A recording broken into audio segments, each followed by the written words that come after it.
Hey guys, my name's Moesbergen and I'm the mechanical engineer here at AMQ. It's an important part of engineering to make sure that not only you do your analysis up in the office, but also test it in real life to make sure that the parts that we're actually getting in from our supplier are up to Australian standards and roadworthy, ready to go in a vehicle on a mine site. Because we know that we're going into mine sites with these vehicles, AMQ likes to go above and beyond with our design validation to make sure that our designs are fit for purpose and meet all of the strength requirements of Australian vehicle standards. So we're going to be doing some testing on our brake bar today.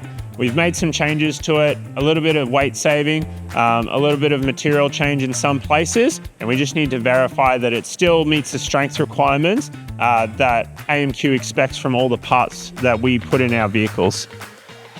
The testing brake bars involves making sure that we're putting the maximum load that could feasibly be on it in our testing environment to make sure that it can withstand all brake loads that could possibly happen in the vehicle. So we've got a load cell here measuring how much force we're putting into it. We've got a turnbuckle to make sure that we're really putting a full weight on our brake bar. And then as long as the brake bar doesn't deform under this load, I'm happy and it can go in a car.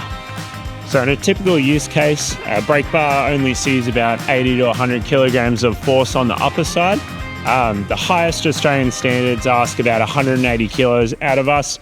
We've tested our brake bar here. We've got it to 190 kilos, so I'm happy for this one to go in a car.